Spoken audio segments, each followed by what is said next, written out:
Ain't no last calls here. Bar Talk with Jay. Welcome to Bar Talk with Jay. Right? So I didn't want to tell you is the person next to me had to start something because I thought I was too busy, but I came back to what is important. Okay?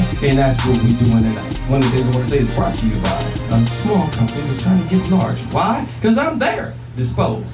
This company, you can throw all your trash away. All you gotta do is give us an opportunity and a chance. Go to my website and you can see more about us. Why? Because we're gonna do great things for you. Yes. Give us that opportunity. Yes. Now, that person right next to me, that person has been with me since I started this. Craftmatic, how you doing, big baby? Man, I'm doing good. I'm doing real good, bro. Super taking in another heaping helping of life. Ooh. Right? Okay.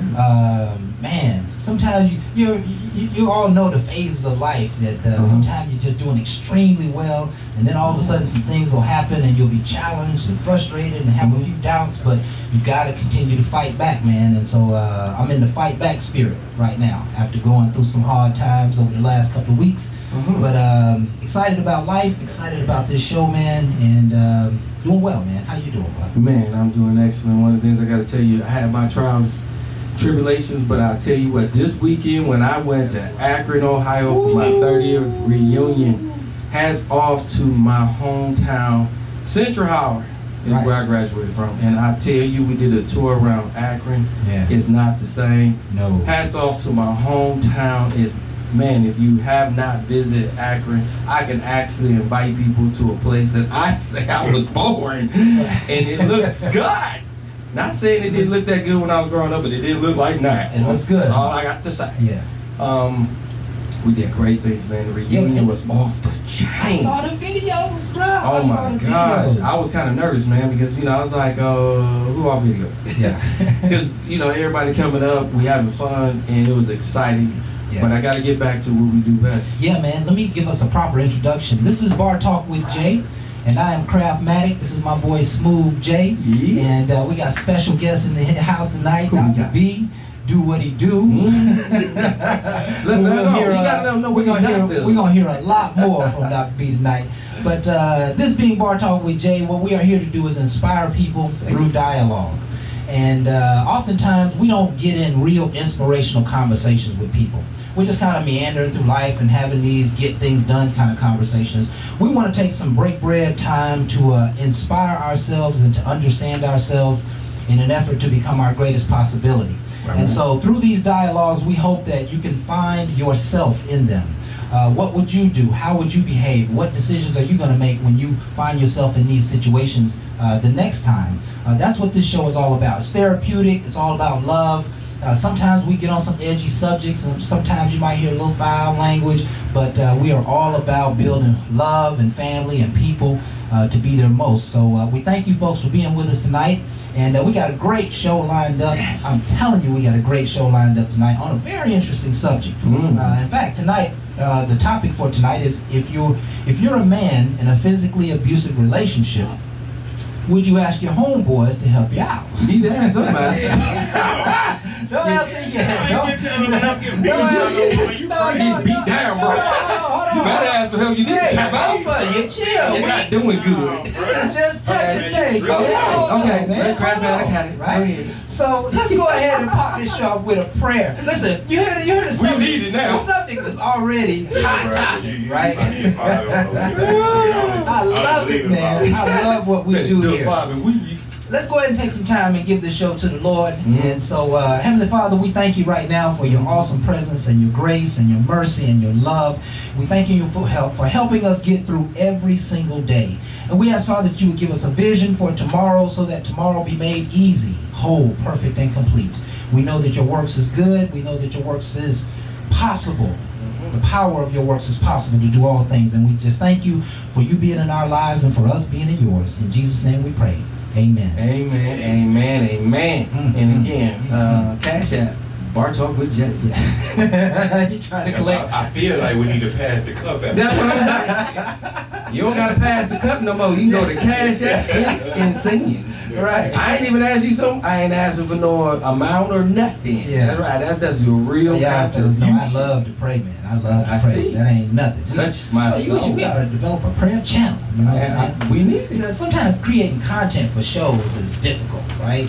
But to just get on the mic and just pray, that's easy, man. You know, when you got a good relationship with the Lord, prayer is just so easy, you know? So let's go ahead and jump this show off with last week's topic. The topic was, how do you confess your love to someone? I would say right on the piece of paper. Yes, no, and leave off maybe. I'm just trying to tell you, get cut chase. Some people use text. I mean, it's going to be when you really feel like both of you are there.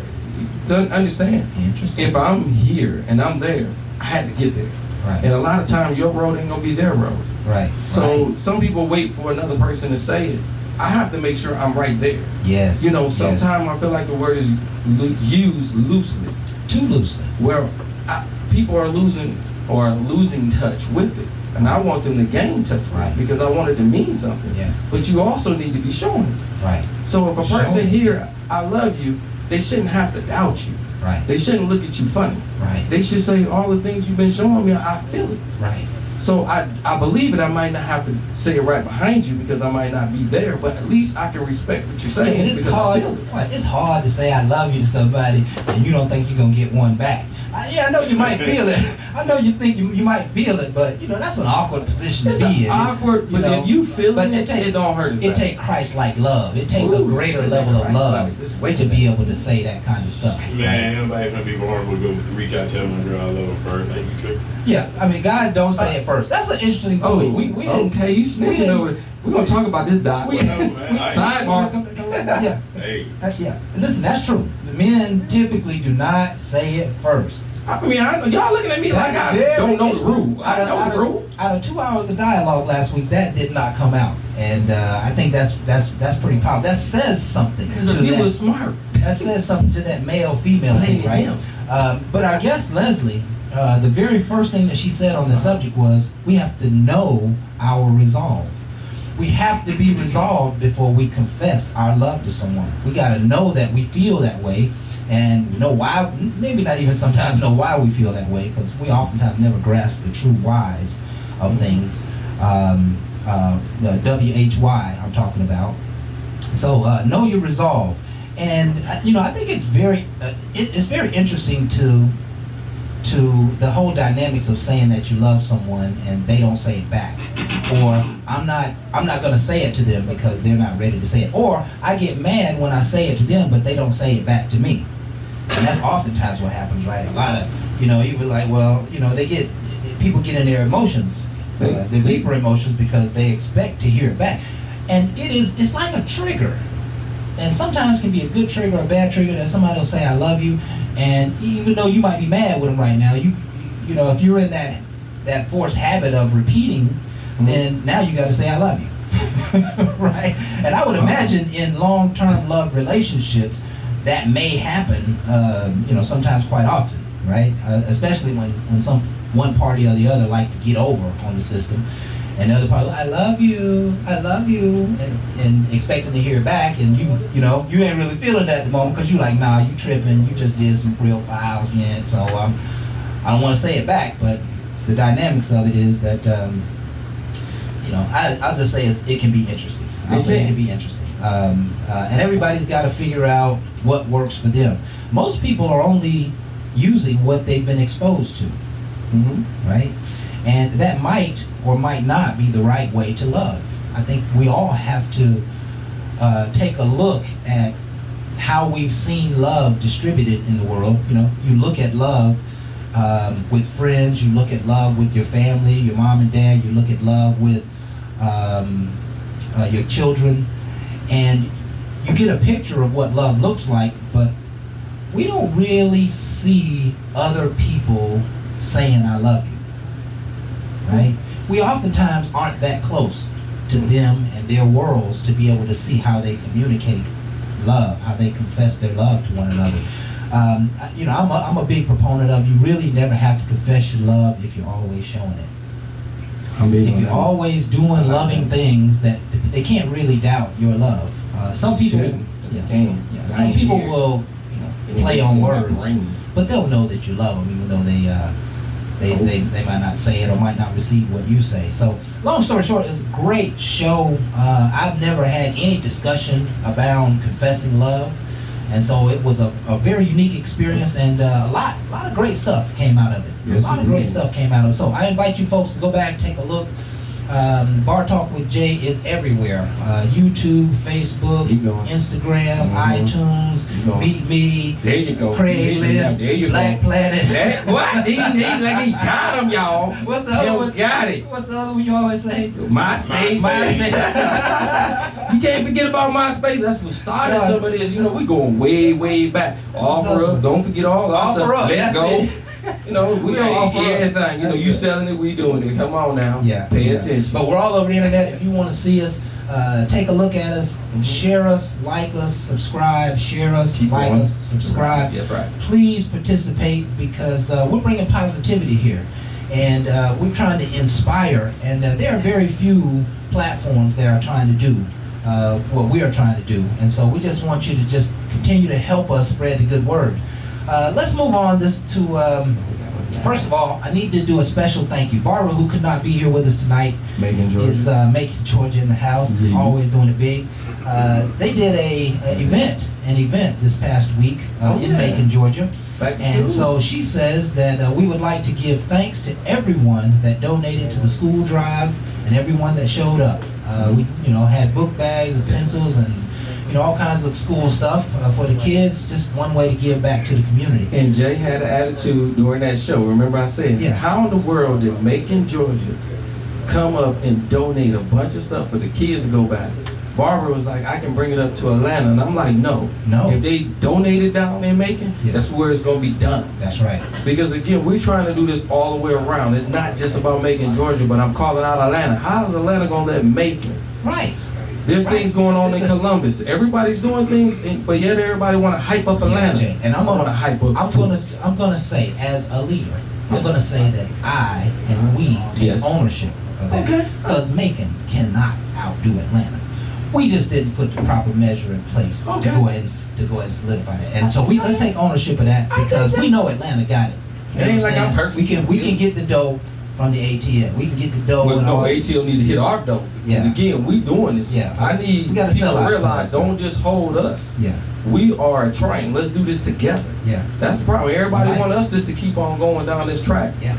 Jump on this track with us. I love it. Positive. I love it. All right, our quote for the week, and this is an outstanding and powerful quote. I'm telling you that there is something absolutely special about this quote. What do we got? What do we got?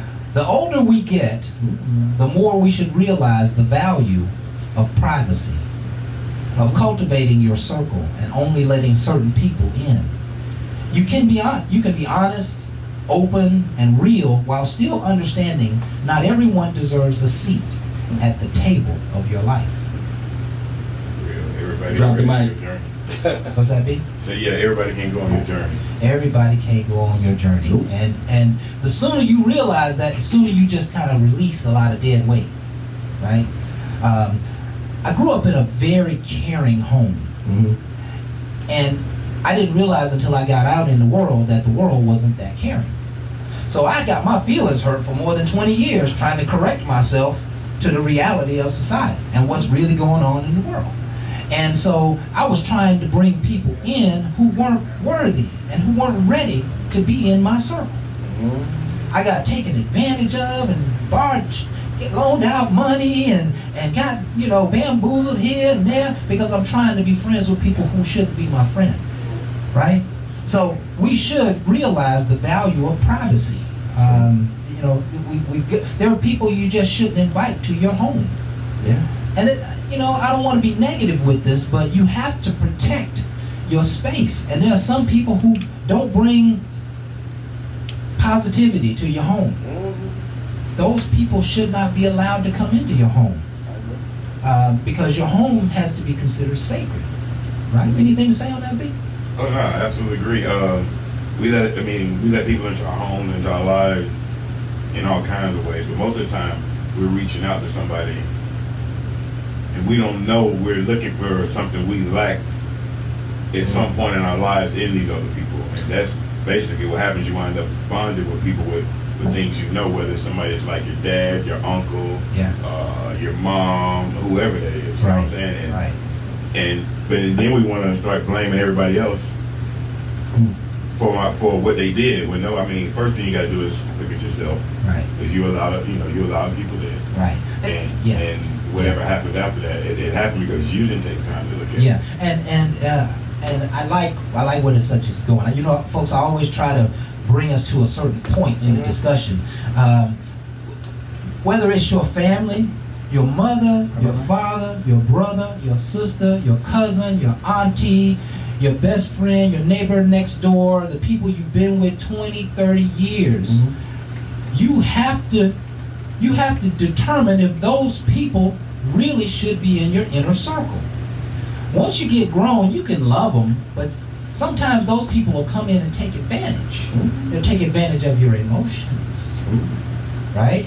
Now, if you got a cousin who ain't been doing well for the last 20 years, and all of a sudden he's got this great idea to come to your house and stay and get himself fixed up so he can get a job, then you got to realize you're going to be dealing with 20 years worth of challenged experiences.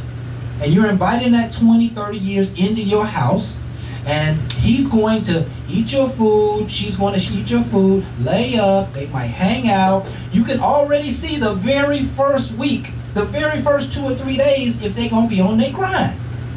And if they're not on their grind, you need to make some tough decisions, and you need to make them quickly. And now here where comes the backdrop of that is, you gotta, now, at some point, we get to be 18, and pretty much everybody, our parents say you're grown at that point, right? But then when you get somebody like the person you're describing, it's also important we look at that person's background. How was that person raised? What kind of support did that person have along the way, right? And it might have been a situation where he had both parents in the house, but we don't know what that looked like. You know what I'm saying? And if we know what that looked like, it could have, dad wasn't home half the time. Mom wasn't home half the time, both of them working. A lot of households like that. And then when you think even with single household, whether it's a mom or a father, but we'll say for mom right now because we know we have a lot of single moms. But when you think about that dynamic, and you pair that on the fact that women get less paid than a man will see for the same job, so and you put that on top of it, she comes from a underdeveloped community. What's her educational status like? And so is she limited on the amount of income she can raise, but she still got 3 children she got to take care of, so she's not home. Now they're left to get their homework and do things like that until she gets, it's a cycle. We've all been there. And that while that person still has to be held accountable, he or she still has to be held accountable, but how do we hold them accountable? Do we shame them? No. Do we embarrass them? No. Or do we literally say, look, you got failed along the way a lot of ways. A lot of things that you do are not right. I'm willing to work with you. I'm willing to help you. I know you're going to make some mistakes, but you got to help me help you. You got to work with me, right? But most of the time, we don't even know that dynamic exists. All we know is you ain't doing what you said you was going to do. You got to get the hell up out of here. Hello. And here's what comes to mind for me. It's kind of a next level idea, but we're talking about we should realize the value of privacy. Right? And if we begin to value our own privacy, there's an automatic mechanism that kicks in where I can't just reject people. Now I got to actively go and help people. But wait.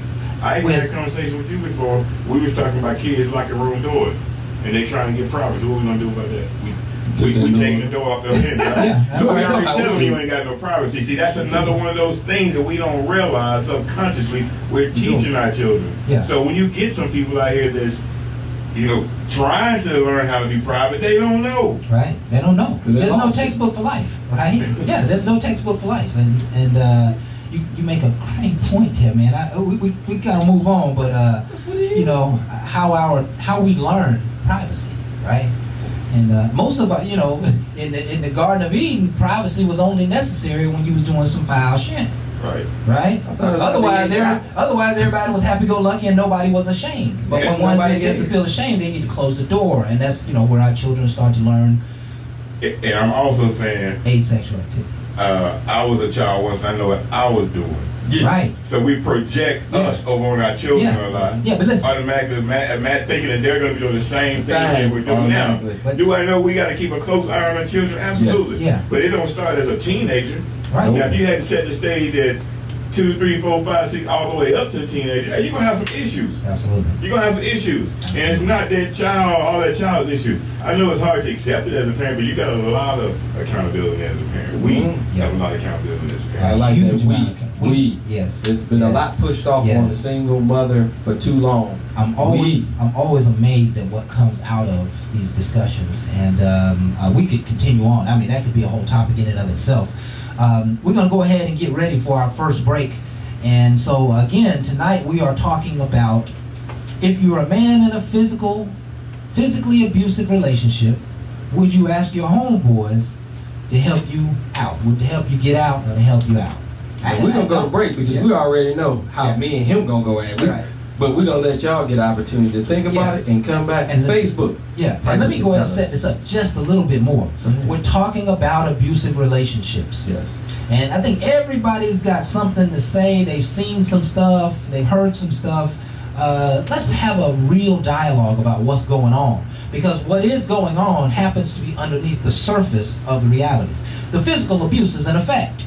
But there is a cause that's going on. There's some things underneath the surface that's causing this physical abuse, and we want to try to dive into it tonight, make sense of it, help somebody out. Hopefully somebody will grow and be inspired by this show. So y'all stay tuned. I got some great music for us tonight. I'd love for you to dance during the breaks. Just stand up and take a few minutes and shake your rump and move your shoulders a little bit. Most of you probably ain't danced since the last time you've been to the club. So get up, dance a little bit, and let this be a joyous experience. We'll be right back from our Bar Talk with Jay.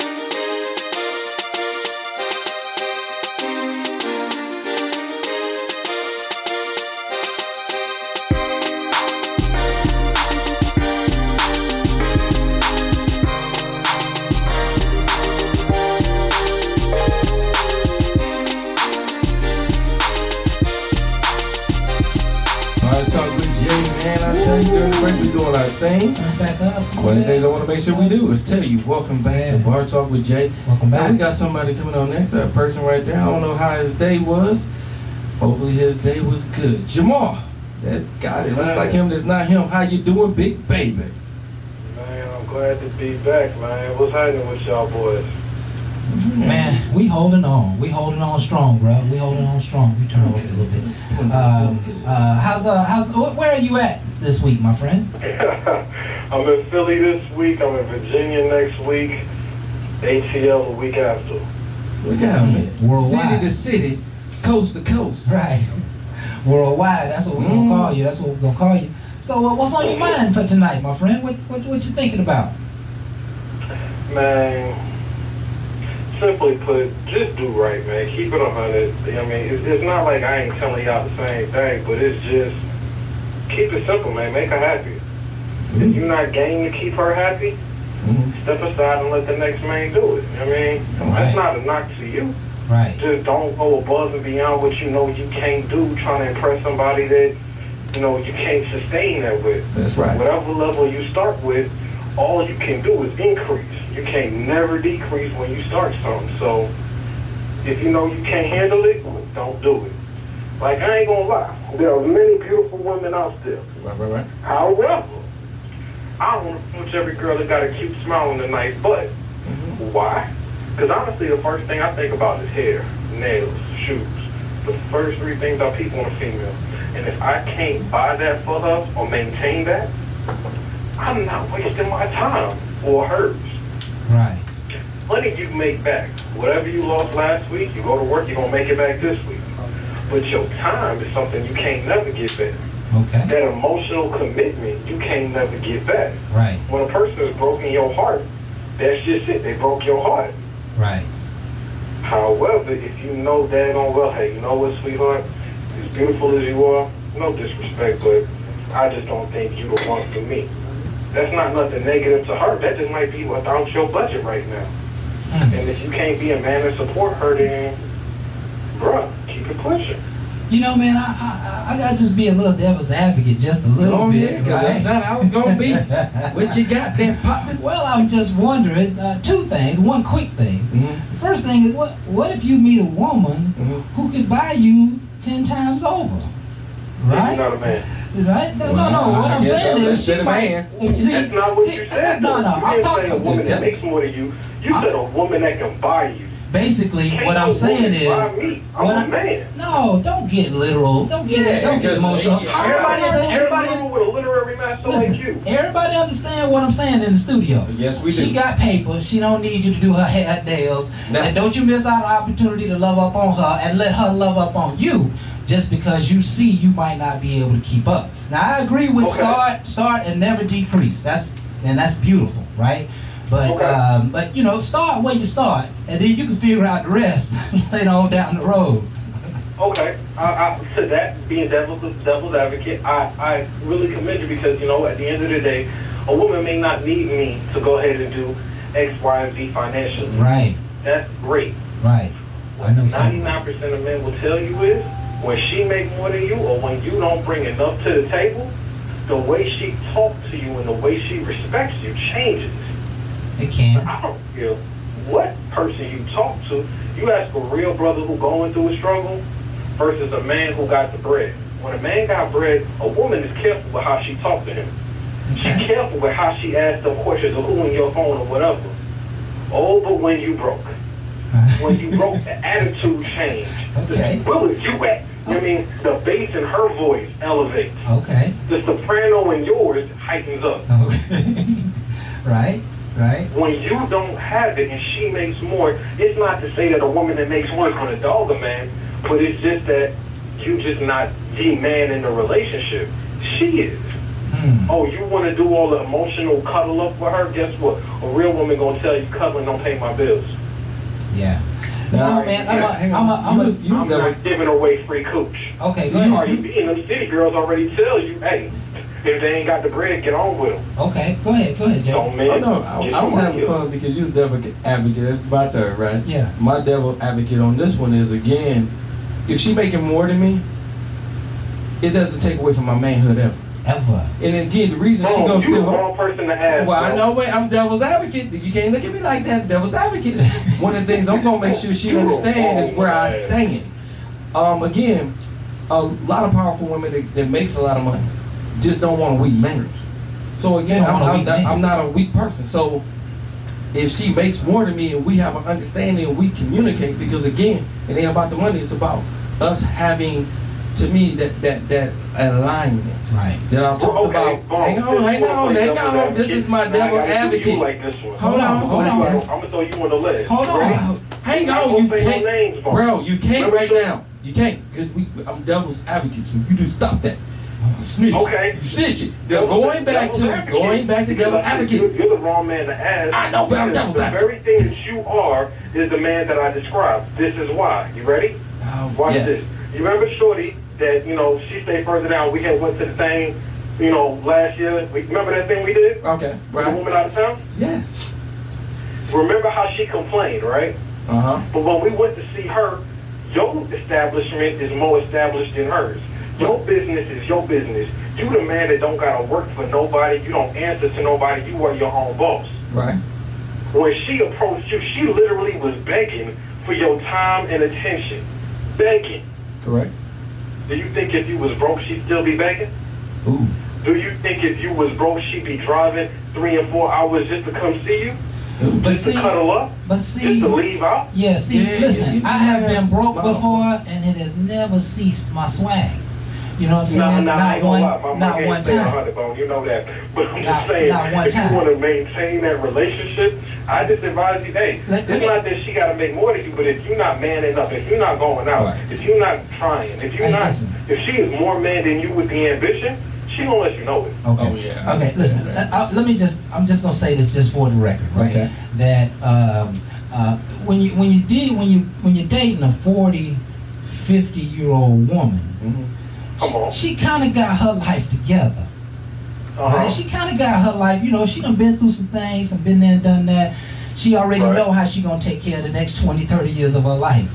And so, you know, it shouldn't hinder your ability to communicate with her if you're a real man, right? And you might not be doing as well as she is, but, you know, effort in any relationship changes the game. You know what I mean? If I ain't got the money to buy you a nice dinner, I'm probably gonna be there early Saturday morning to help you do the yards, right? But I'm gonna show some favor. I'm gonna make sure I show not favor. The manhood that I was just talking about. Absolutely. It's not about the money, but if she is more man than you, if she got to step up and do that stuff, right?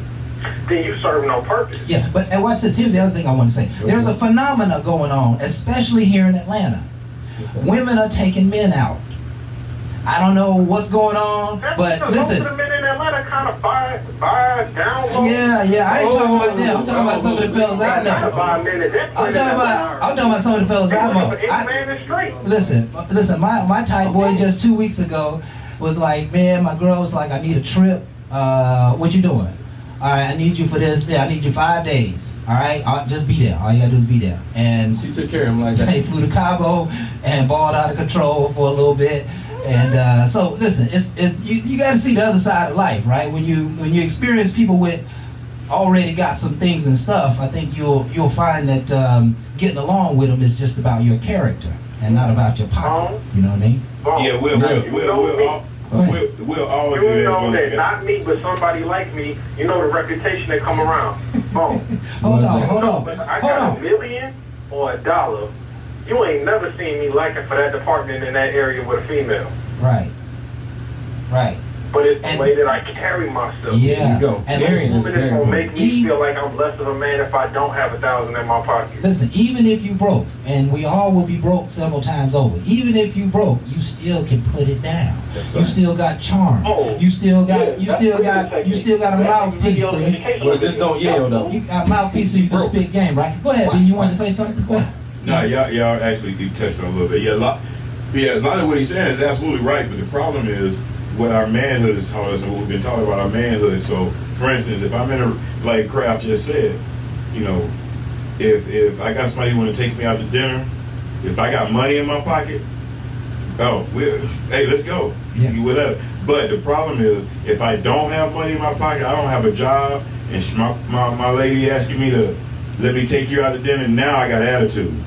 Mm-hmm. You better get in there. She asks us to go out to dinner. You better get in there and cook, right? But the problem is, you're feeling some kind of way because you don't have money to take her out. If I got money in my pocket though, and she asked me to go out, let's go. We go anywhere and right. And if I don't have a job,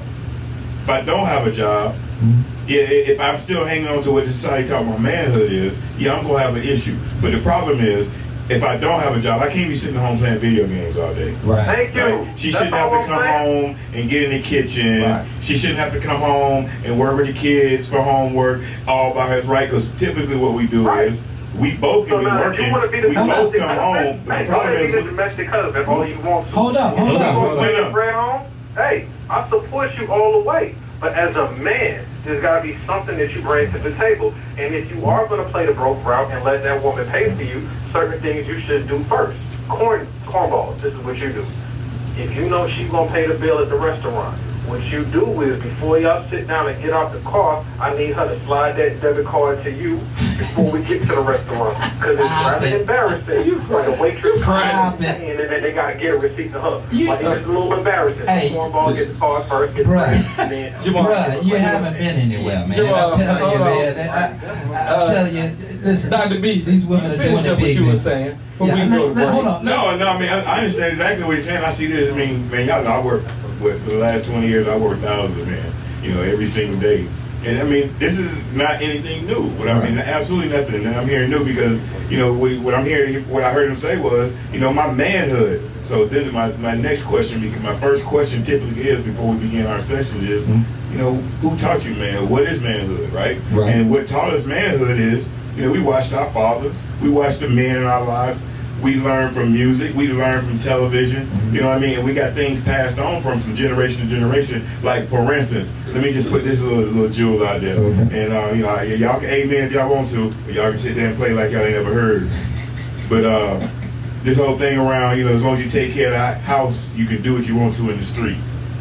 Okay, everybody That's look what they away. say. Thank you, brother. Hold up. Thank you, brother. I know that one. Like, Thank you, brother, for being honest. Because he can't say anything. Jamal, hold up. Playing devil's advocate, but the reason again I go back is you are the very man that I described. Here's why. Hey, hold on, Jamal. We gotta go to break. Hey, folks, listen. It's time for us to go to break. We're already over time. It's all right. I'm waiting. Hold up. All right, we'll bring you back, man. Listen, this show, you can see this discussion is fiery. It's hot. You know what I mean? There's a lot of good stuff coming out here. So you folks stay tuned. We're going to take a break. We're going to be right back with more Bar Talk with Jay right after this.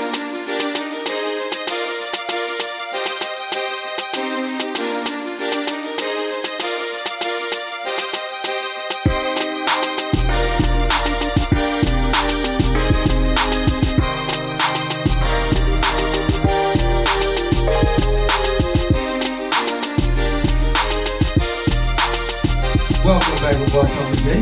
Back from a new session of a break. Yes, What we want to make sure we do is introduce this next person that I don't know how his day was. Okay. Kind of make me nervous over here because again, when you have a bad day, it seems like you stop the taste of everybody's mouth. So I might as well go ahead and introduce that person that do what he do all the time. Jeffrey, how you doing, big baby? That's what I normally hear, Jeffrey. Hello. Chirp, cricket.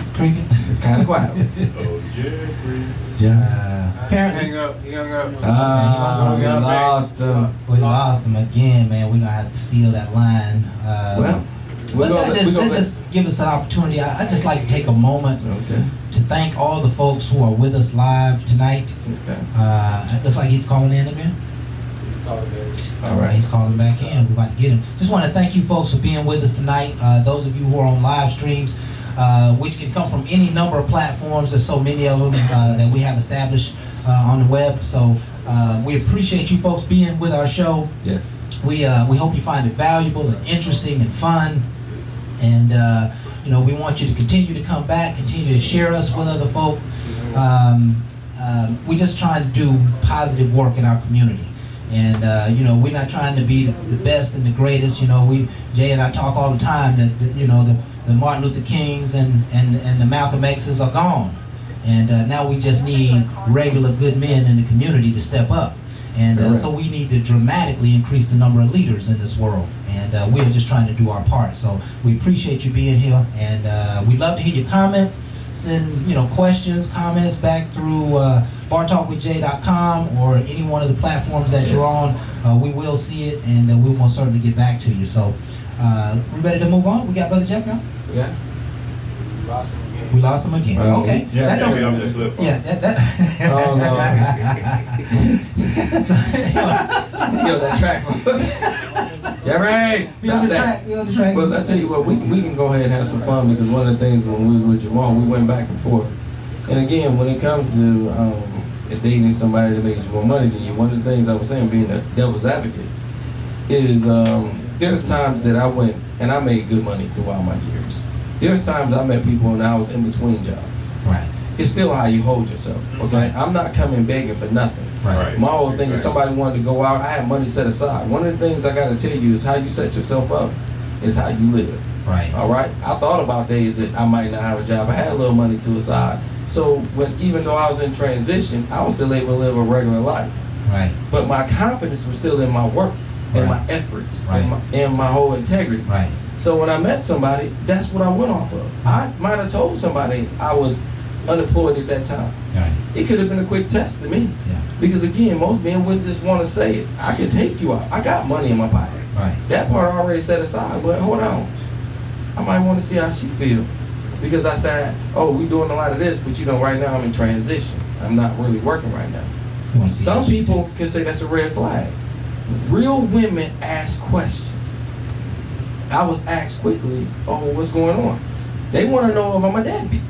And I said, okay, I'm in between, but I'm doing this, and I got some thoughts of doing some more things. Yeah. So at that point, it wasn't a total turnoff. It's like, okay, I'm going to see if he's a man of his word. Now, that's what I really like, because if we're a true man, you're going to speak words into existence. Right. So stop playing the rhetoric, playing the game, and just, hey, it's just this, and this. That conversation made her want to talk to me even more. Might not want to make her sleep with him because you don't know what he is. You know, he might not be all that, and that's fine. Because when you're a good man, you understand. I don't have to have anything instantly. Right. My whole thing is, I want you to show me a queen. A lay down ain't a queen. Right. But a person is showing me that I have substance. It's everything to me, regardless if it's first time, second time, third, don't matter. Right. Show me some substance. Show me that when you are getting the jewel. Yeah. Okay? Yeah. Don't make me just feel like I'm just stepping on carpet. Yeah, and there's a you know, there's a little disparity. I don't want to spend much time on this subject, but there's a little disparity between I guess we'll say the haves versus the have-nots. Jay, you and I and B, we've lived on a scale of life where we really haven't had to entertain poverty. We really haven't had to entertain being broke and how we was gonna eat, feed our family. You know, we've had some tough times. Don't get us wrong, right? Oh hell yeah! Because I was just about to tell you. Yeah, oh yeah. Brother. A big Credit cards and everything. So, when you swipe it, Jesus, thank you. Yeah. Every time you swipe, you would always go get the coin. But the disparity is the other side, that there are a lot of men out there who are really living hand to mouth. And they're still real men, and they're still out in the world. And so when they experience a woman asking him, so what's going on, they get pretty protective. They get a little defensive. Hey, you know what I'm saying? Ain't your business where my money going at. What's happening with me? What's going on with you? Don't be asking me what's going on with my life. What's going on with your life? You know what I'm saying? And what's going on with that hair on top of your head? And you ain't got your nails done last week, right? I mean, listen, it's an offensive question, right? It can be. Yeah, because you're getting into my personal business, and you ain't really got no business in my personal business. So whether I'm on top or underneath, you know what I'm saying, you have to be mindful to treat me, like a professional in our relationship. Right. You know what I mean? And I think that's just a little out of hand to be asking people about their life just because you're going through a transition. Now, unless you made light of it and you whining about it and you real concerned. Yeah, you said it, and you said it. You acting like you about to fall off the end of the cliff, and you expressing that to her. Then she has that makes it easier for her to open the door on such a subject. Yeah, see, this is where the work comes into, like the work I do, right? So a question to ask in that moment, though, if I'm that man, hand to mouth, barely making it. It's not the fact that we got to make sure we understand, it's not the fact that she's asking me that. It's the fact that I've been taught that in order for me to be a real man in this society, I got to have money.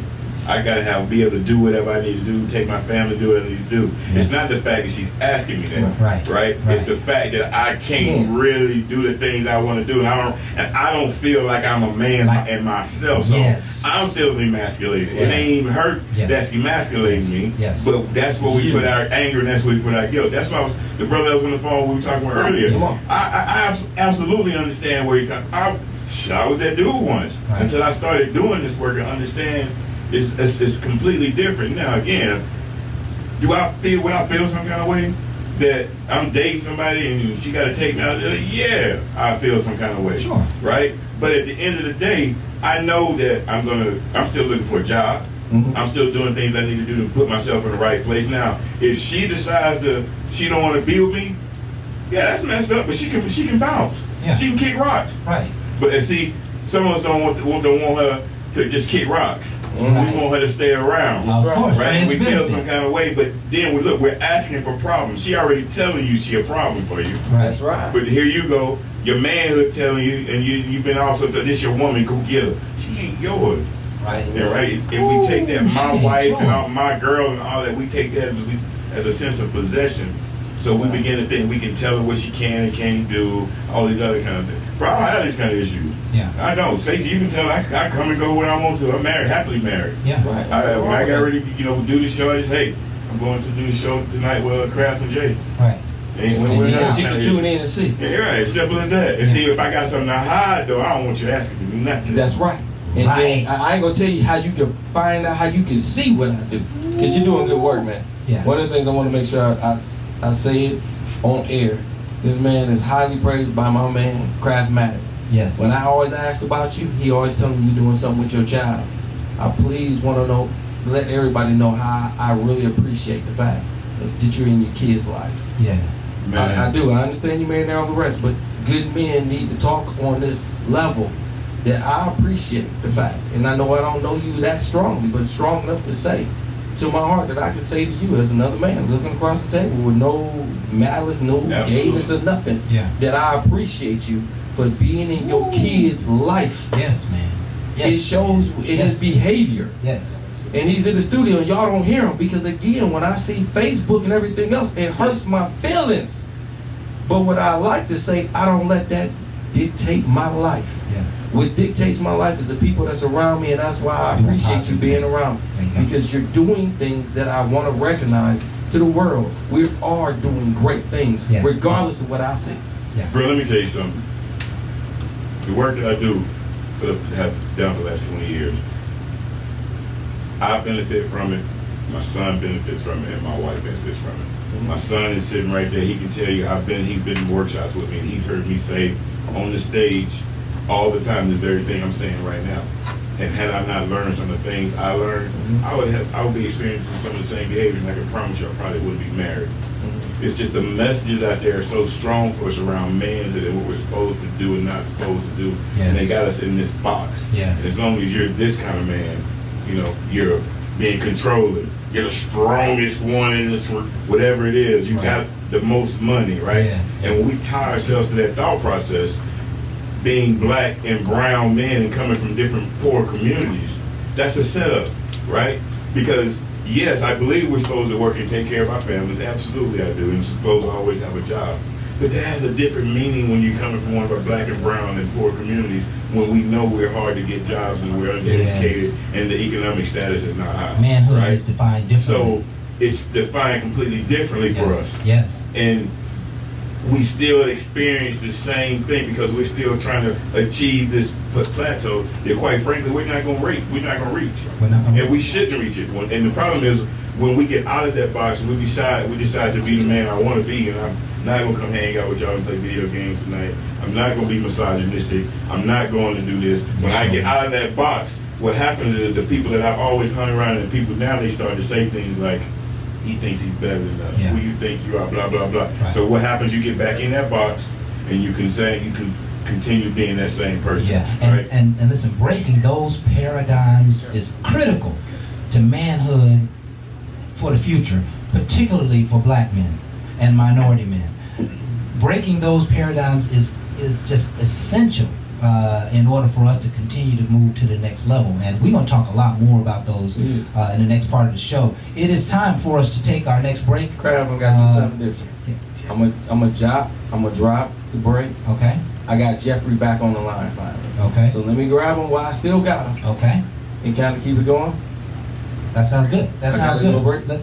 I gotta do a break real quick. Yeah. I got Jeffrey hold for me for a minute. That's why you're the boss. Yeah, I got producers in the studio. Yeah. I gotta still do my break. Yeah. We're gonna be right back though, and we're gonna have Jeffrey up next. All right, we'll be right back.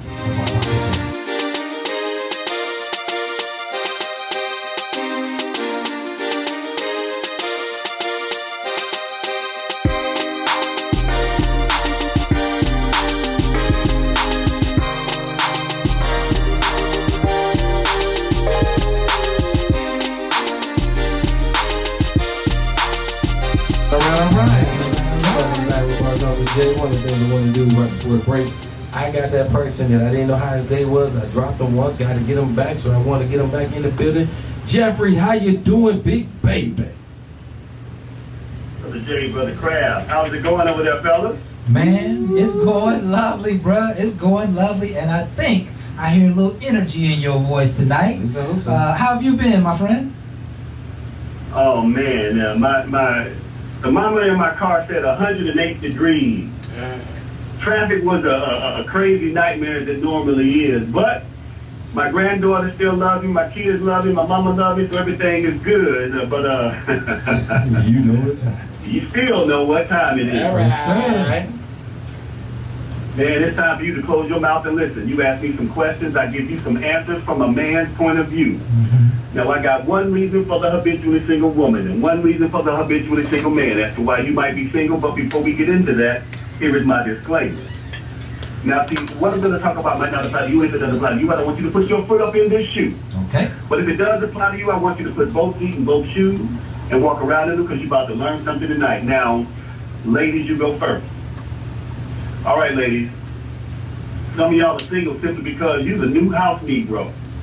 I need you to understand me, ladies. Y'all are the new house Negro. Some of y'all are the new house Negro. Remember, the house Negro had it pretty good. The house Negro lived pretty close to the master's house. The house Negro wore some fine clothes, ate some fine food. The house Negro was actually pretty damn affluent. And the house Negro looked down their nose at the field Negro because they was better because they lived in the big house. And the field Negro lived out in the shanty towns or the shack. And right now we got a lot of affluent, beautiful women looking down their nose at men that they consider to be a few rungs beneath them. Yes. They ain't got time for a brother that still works a blue-collar job, even though he's been on that job for about 20 years and about to get a fat pension. He ain't got no time for a brother that's still taking care of his own responsibilities because his car is a regular Honda instead of a souped-up Porsche. She ain't got no time for that stuff, and she will not sacrifice one iota for the benefit of that brother or the community because she got it so good. Ladies, I need you to understand. I don't care how educated you are. I don't care how big your bank account is. There is no true success for you until there's success for the community that you came from. Don't act like you ain't got a cousin Pookie that, was a little rough around the edges.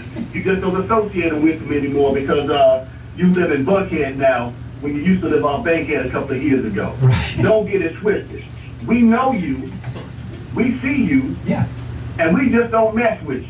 And that's why your ass is single. he brought in Bankhead Bounce and everything. Oh my! He brought in Pookie Poo. You knocked that out the park. You are the new house Negro, Yes. right? Looking down at people, man, doesn't work ever, right? I got a little saying from the Lord. Now, it's kind of a side note, but haughty eyes are brought low, and that's how it always comes with me. That's a proverb saying that people who look down at you, sometimes they look down at you, and next thing you know, they end up needing you. That don't work. But these women, it's so magically ironic and inspirational how you brought this subject up tonight, Brother Jeffrey, because we just got through talking about women who have, women who make more than the guys, and how the manhood of men, etc., etc. We just had a huge discussion about that, and you spoke exactly to it, man. There's something very synchronistic going on here, man. Any comments, fellas? What we supposed to comment on? Ain't nothing to comment That on. man did that. All right, let's back to you, Brother Jeffrey. It's all yours. All right, fellas, don't think I'm letting y'all off the hook. Why not? Fellas, you are next. Okay. All right, fellas, now some of y'all are single simply because you still got that slave mentality going on. I need you to understand, you got a big-ass shackle around your own head right now, your own power, your own energy that somebody else put there through subliminal energy and subliminal messaging. And instead of you actually putting in the work to break the chain of your own mental slavery, instead of you really trying to accomplish something, you choose to play small because what somebody told you and not what your spirit is telling you. I need everybody to understand. You hear your spirit talking to you, whispering, saying, why don't you try this idea? Why don't you do this? You hear your spirit talking to you. That's your potential. That's your purpose, begging you to take a chance on yourself. But when you got that slave mind going on, fellas, what you actually hear is this. Well, I can't do that because I got to go to work.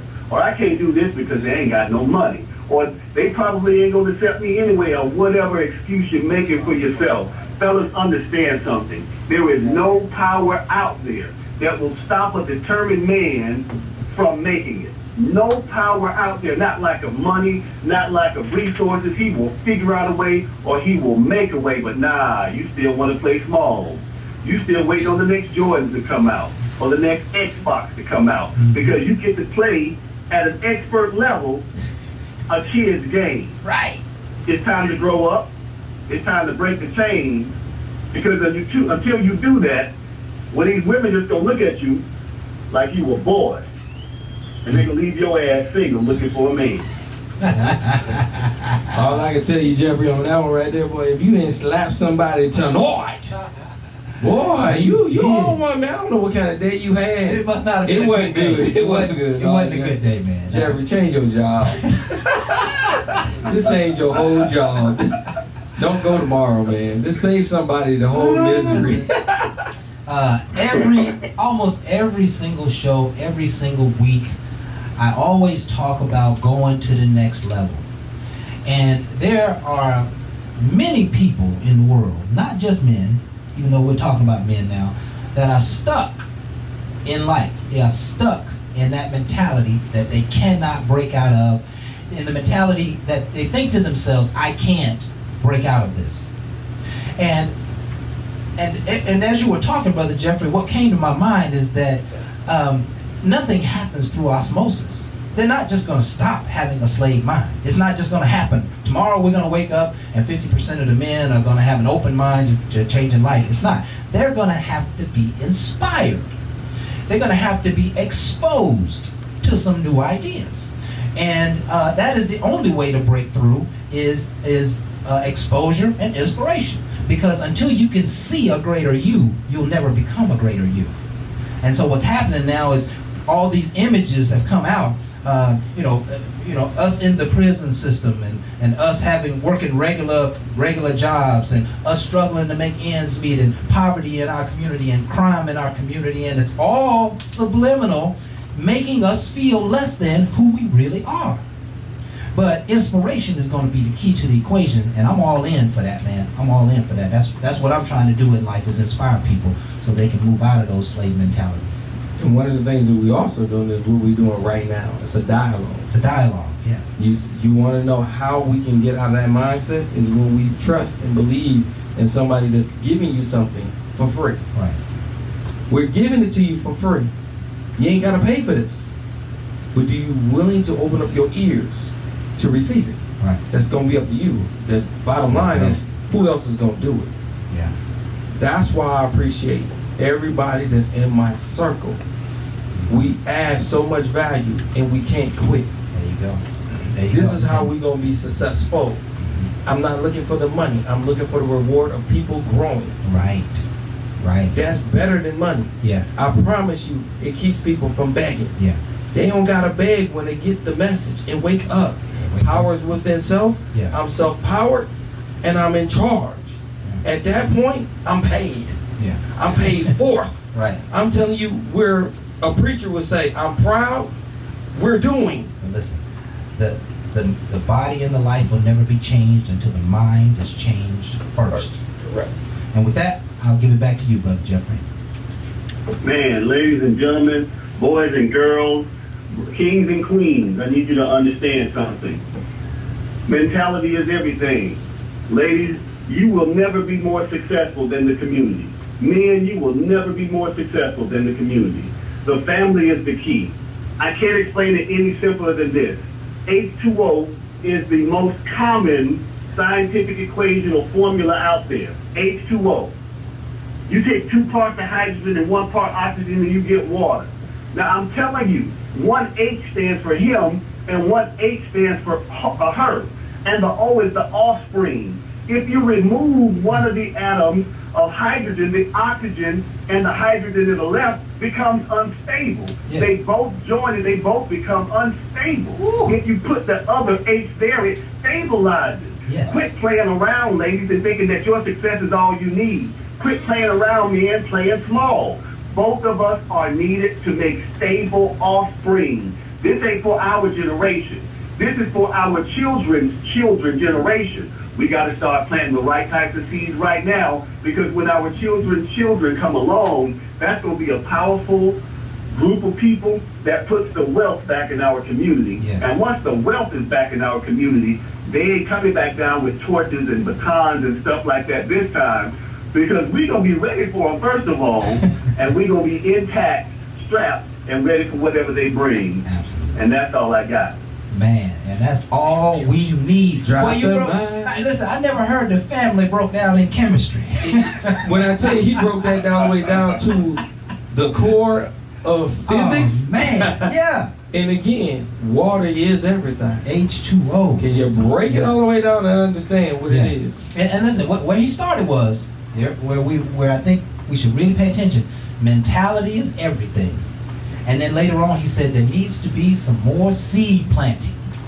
Right? With the right H2O. Right. We need seed planting. Again, families aren't going to happen by osmosis. We got to start sharing the message, the kind of messages that Brother Jeffrey shared with us every week, the kinds of dialogues that we're having tonight about how to confess your love, about how to be a real man in spite of being broke, about just getting out of a slave mentality. You hear all the powerful messages that's coming out of this show, man. That this is inspiration at its finest. This is like your mom and dad sitting down talking to you when you're at an age that you're willing to listen. That's what we want this to be. So we thank you so much, Brother Jeffrey. You always come so hard in the paint. There's just no other way to say it. Listen, tonight we are talking about physical abuse. And the question is, and you can answer it in any way you want as you close your segment here. If you're a man in a physical abusive relationship, would you ask your homeboys to help you get out of it? I'll tell you what. I actually experienced this. A woman that was physically abusive, and I took it because in my mind, a man never hit a woman. Right. And what I'll tell you is that no one could get me out of that but me. I'll never forget when I realized that I'm not doing this no more. I was getting ready to leave because once again she picked a fight, and she threw a knife at me. And the knife barely missed me and stuck in the wall. Now, I didn't know she threw it because I'm walking out the door. And you know how you see the knife in the movie, slaying back to side to side? Right. Yeah. That's exactly what happened. Oh my God. She good, bro. You better be glad you got out of there. Now, had that knife hit me, there's a good chance that I would not be here right now. Right. Because it wasn't a little bitty fruit knife. It was a big knife. Right. It was thrown with that much force. Right. So the only thing that gets you out of a bad relationship, sometimes, I won't say the only, sometimes people do help you get out through intervention. Right. When you've had enough, when you said, you know what, I deserve better than this. I'm better than this. There's somebody that's going to treat me better than this. Yes. When you make your mind up to get out of the situation, you get out of it. And then that person loses their grip over you. Well, if they see that you're no longer bound by anything they can do physically, they ain't got no grip over you. Right. So no, I would say that, for me personally, I didn't have to reach out to nobody. I just had to look at that knife and then recognize that one day I ain't gonna walk away. Yeah. Because one day in a fit of rage, she gonna take me out, and she gonna justify it because I made her mad. Right. Ah, that's so good. That's so rich, man. Listen, we always appreciate you, man. Any parting words for us tonight? Man, like I said, it's time to quit playing. It's time for us to get our minds right and do the right types of things for our great-grandchildren, for our children's children now, our great-grandchildren. Right. Great-great-grandchildren. That's what we have to be about right now, making sure that we got something in place, the infrastructure. We need to be putting the infrastructure in place so our children can draft the plans and draw the diagrams, and then their children can come along and they can add the framework, sheetrock, and begin to build around the foundation, and then that next generation can go ahead and build the building and occupy the building from the groundwork that we're doing right now. And that's it. Ah, that's beautiful, man. Thank you so much, man. Thank you so much. And listen, we appreciate you. We'll look forward to talking with you next week, man. Have a great week, my friend. All day long. All right, fellas, take it easy. Have a good night, bro. Okay. You want to comment on that, B? We got No, I think a minute. that's great what he just said. I'd like to commend him for it, leaving, because, like I said, I work domestic violence, and that's one of the biggest issues that I run into. A man will come to office, and he's got a temporary protective order or family violence order against him. And, first thing he said to me, she hits me all the time. And I ask him, so why you didn't leave? Right? And that's my first opportunity to tell that man, look, you're going to get a chance to go to these classes, you're going to learn some things. You're not a punk if you leave this family. You're not a punk if you call the police or somebody. You're not. You're not. But the other side to that, if you don't call, and then the next day you get a knock at the door and she's willing to file something, You too late. it's too late. Yes. Because now if you go try to file something, And they ain't gonna you Yeah. know what I mean? It's not going to help. Yeah. And So, and then the last thing I wanted to say, I appreciate him saying, was he left, but also to know that before a victim leaves a relationship, he or she has to have a good plan, because it increases their chances of being killed by 70% when they leave. Right. 70%. By 70%. 1 out of every 3 women is sexually assaulted before she's 18 years old in this country. 1 out of 6 young men before they're 18 are sexually assaulted before they're 18 in this country. We know that number's higher because a lot of young men ain't telling that they were sexually assaulted, right? Other men are sexually assaulted by men, right? And we want to think this is not our issue. This is a male's issue. This is not a woman's issue. Mm-hmm. This is a man's issue. And so, yeah, and we're going to spend a lot of time on this, but you're saying that a lot of the abusiveness perhaps comes from many of those early issues in life. They all probably come from that, right? Yeah, absolutely. All right. We follow him too. All right. Man, what a great dialogue. That's powerful. It's past powerful Listen, because again, nobody always breaks it down Yeah. and make you feel humble about a situation that I want to know why I'm so much like this. We don't And know. And that's what we're trying to tell you. Yeah. We don't, but we're starting to hear more dialogue Yeah. that make you go back. It is not just what you was thinking. It goes back to some things that happened to me Yeah. It all. that I hold somebody else accountable for because, again, it happened to me. Yeah. I hold that, but I don't understand. understand. And that fear and that misunderstanding can cause problems. Yeah. All right. Hold that thought. We want to come back to that, Jay, because that's powerful stuff. Y'all hold on. We'll be right back for more Bar Talk with Jay right after this.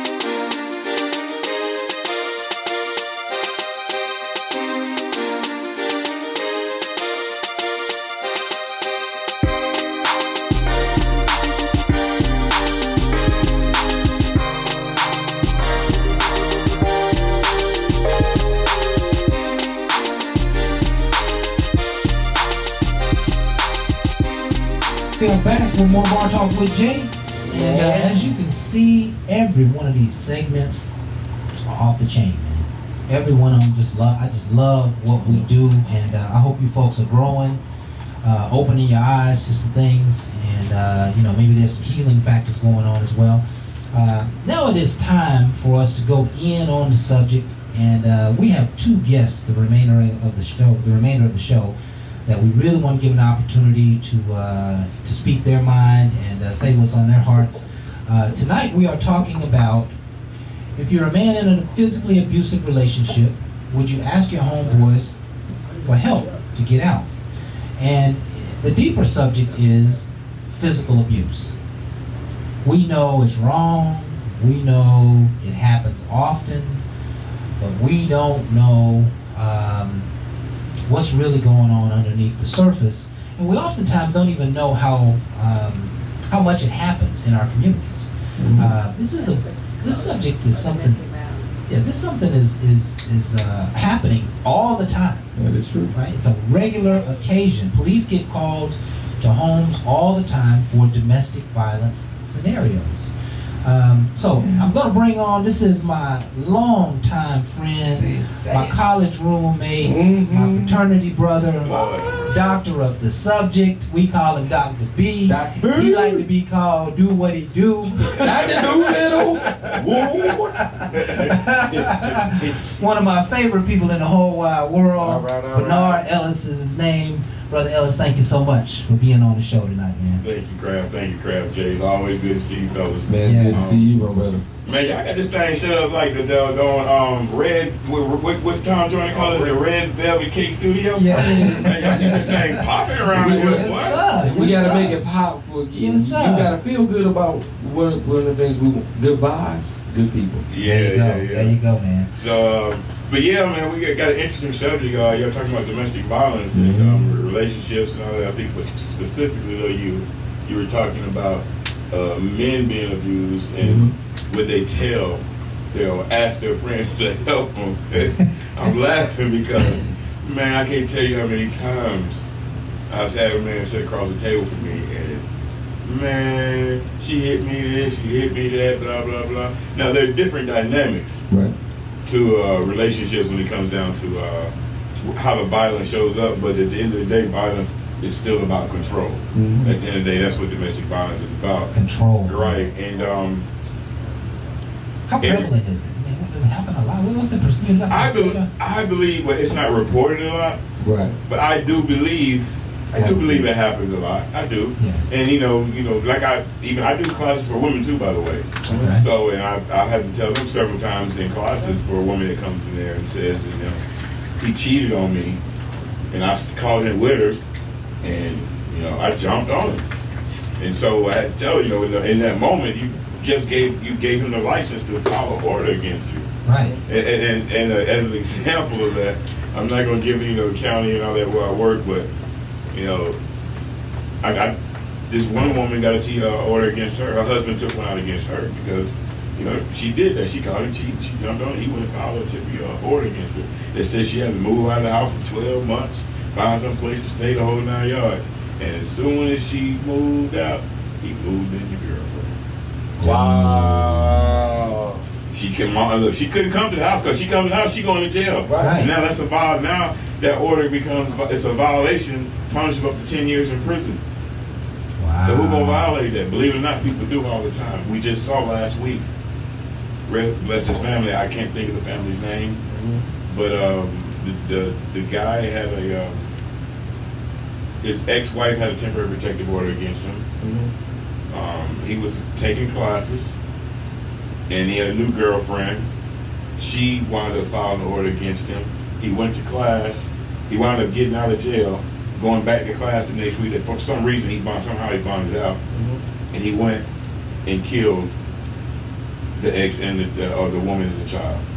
Wow. And he's on the run right now. Wow. Wow. You know? So let me just clarify the picture here a little bit. Dr. B is a domestic violence counselor, teacher, trainer, and he does domestic violence classes ongoingly for the state and county, the city. He's got so many constituents he works for, but he's seeing what's really going on under the surface every single day. He's got to deal with it, the court systems and the outcomes, people getting on probation, people. Ultimately, what the court seems like it wants to do to those folks who are engaged in domestic violence is they want to develop them. And so they'll try to put them through some kind of training because people are blowing up and they're getting violent, and maybe they're out of mind or out of body or something during those moments, but there's an extreme lack of self-control. And I think emotional intelligence going on in these situations. If I'm upset and you say something to upset me more, I might just explode. But if I'm upset, particularly if I'm upset and I don't know that I'm really upset, then it opens the door even wider for me to blow up. I need to recognize that I am upset. I need to recognize when my button is being pushed. I need to recognize when it's time to turn around and walk away, when it's time to get quiet, when it's time to leave the situation alone. I need to begin to recognize that. And if I don't, then I'm going to end up doing something that I will probably regret. So here's the problem. We do recognize it. We do recognize it. Oh yeah, we recognize it. For example, right now I'm on my job. My boss tell me to do something that I just think is just dumb. Mm-hmm. I'm not gonna tell my boss, I think you dumb. No, I'm not. I might say it in my head. Okay. I mean, I might have a little resistance in my body, but I'm not gonna open my mouth. Right. Right? Right. Get off work the same day. Get stopped by the police. Police tell you you're doing 75. You know you want to do over 64. Right. But you don't snap at the officer. You might, say, well, I don't think I was going that fast. Well, but you're gonna be nice. Right. You get home. Okay. Okay. Which is Same why day, you make it on home. The police let you go. You get on home. You curse him out, and once you drive, you get home, and dinner ain't done. Right. And now all of a sudden, she all kind of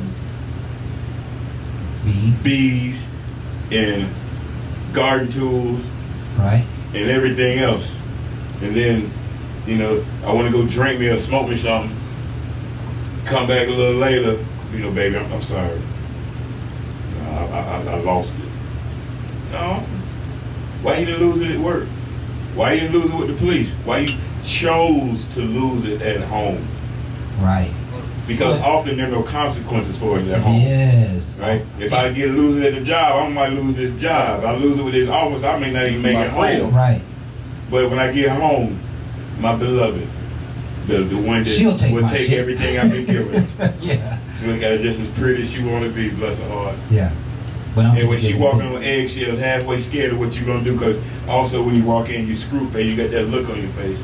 So she already know. She already know. And guess what? Your kids know too, and your son would want to talk to you about suicide that day, but because you always got this look on his face when you're angry, and you always fuss at her, he ain't say nothing to you. Right. Right. See, we don't know the opportunities we miss by trying to fit into this box we've been told we got to be in. Right. And most of us on that continuum. Yes. Right? Yes. Because what I'm saying is basically, you know, our friends, our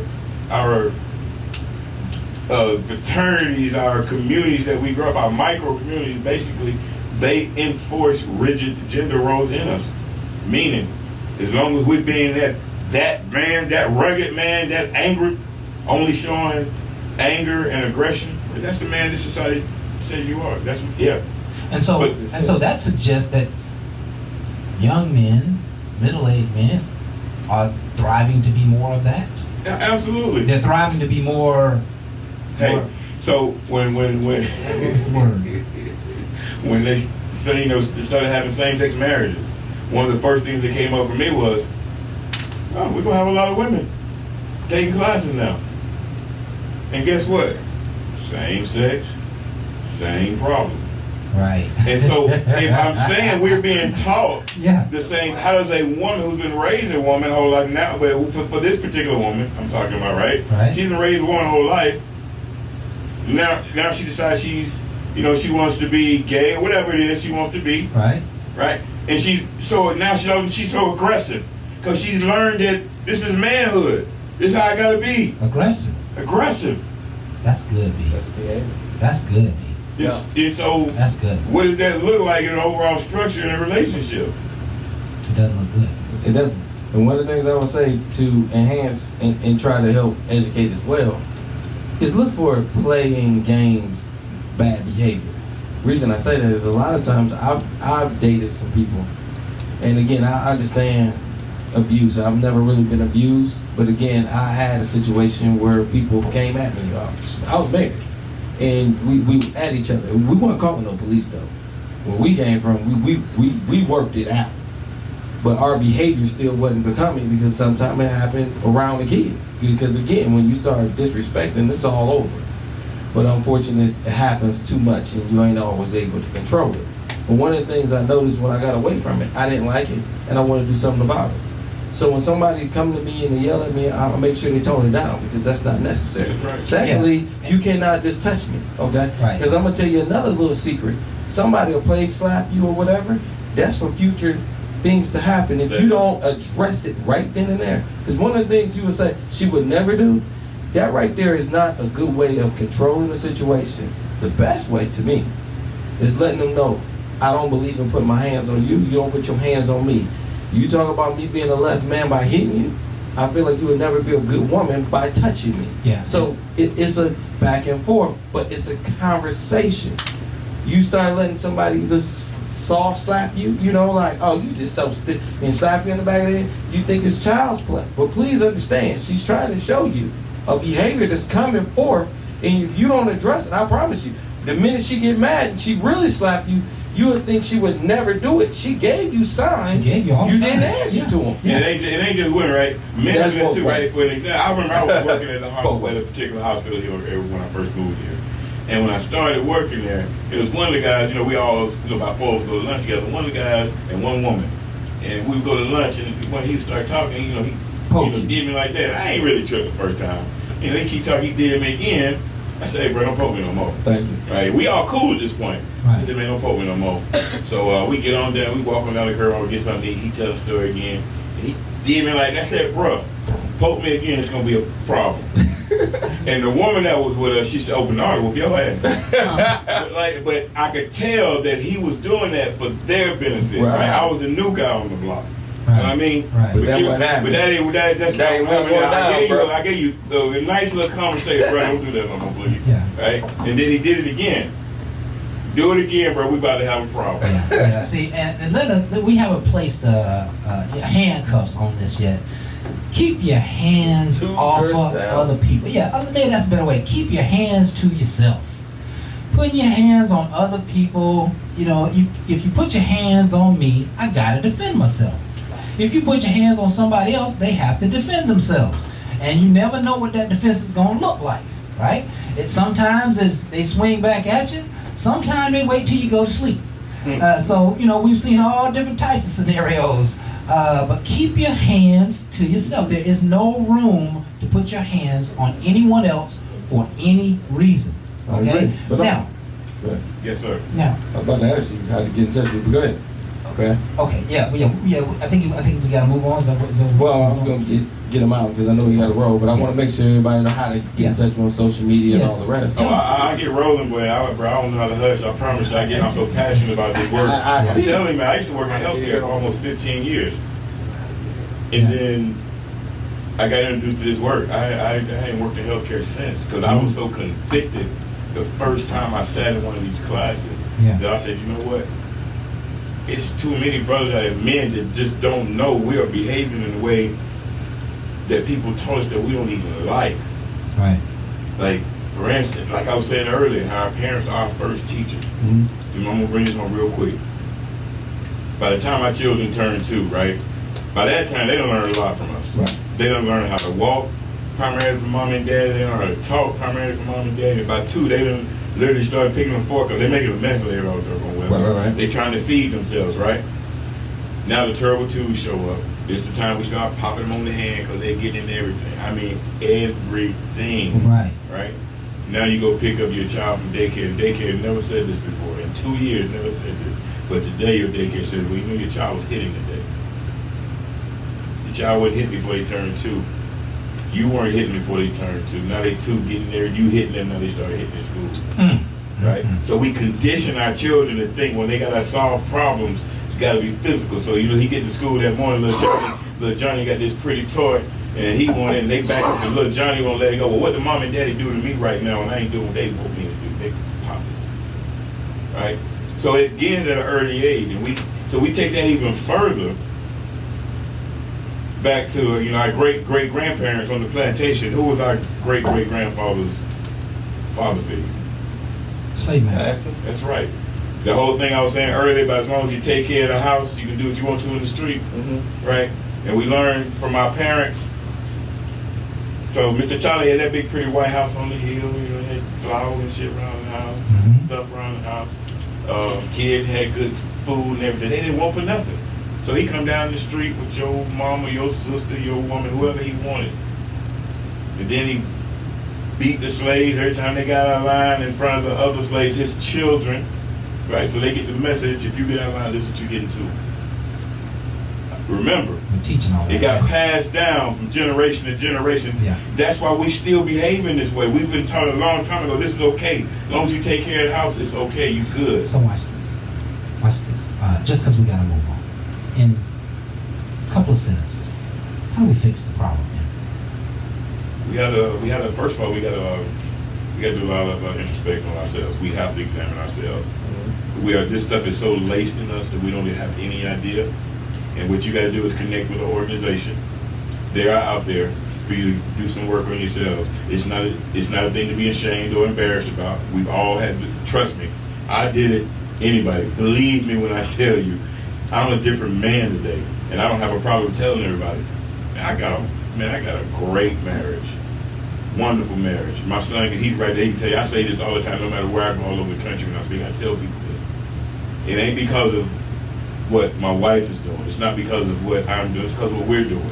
And I went into it with a different relationship because of what I learned. So, like, you can connect with organizations like mine. If you want to connect with me, and I'll go out to your schools. I come out to churches. I do all kinds of business opportunities. I go do ethnic groups at organizations. You can reach me at urbaneenterprises.business.site. That's URBANE enterprises.business.site. Outstanding. Man. We want to thank you for being with us, Dr. man. B. Do what he do. Oh yeah, and my email address is Go ahead. urbaneacademy2012@gmail.com. That's URBANE academy2012@gmail.com. Yes, And I would and you're- encourage y'all to definitely email him, reach out to him. You heard him tonight. He's doing things great in the community, and again, I endorse him. Not just all by what he just said, it's what he shows me. When he brought his young man in the building, been well behaved, and one of the things I like to say, I heard about what he was doing before he ever brought him. Because Kraft noticed way before me. So don't just say you're doing. And that's what I want to make sure I put out there. I'm endorsing because he's doing. There you go. And I don't hit my son. He can tell you, he right there. Nope. But guess No. what? We got discipline. Discipline means to teach, Yeah. not to hit. Like Trust me. He can tell you. push-ups. He can tell you how many push-ups he can do in a minute. Yeah. There's other ways to get to him. That's what I'm telling you. Listen, can you get your wife to do push-ups? Yeah, you might as well leave on that one. Baby, that was Stacy Kraft. He said you look a little frail. And you gonna do some push-ups in the morning. Yeah. Hey, listen. Stacy see my wife. He know how cut she is. Yes, sir. Yes, sir. That ain't because of the push-ups. She go to the gym. Y'all hold on. Listen, we got to take a break. We got another guest coming on. Yes, we we do. got to talk about some other real serious stuff that's going on in the community. Shootings, mass shootings in the community, Walmart, gun control. Let's talk a little bit about it. We got an officer going to be with us. Y'all stay tuned. We'll be right back. We'll talk with Jim.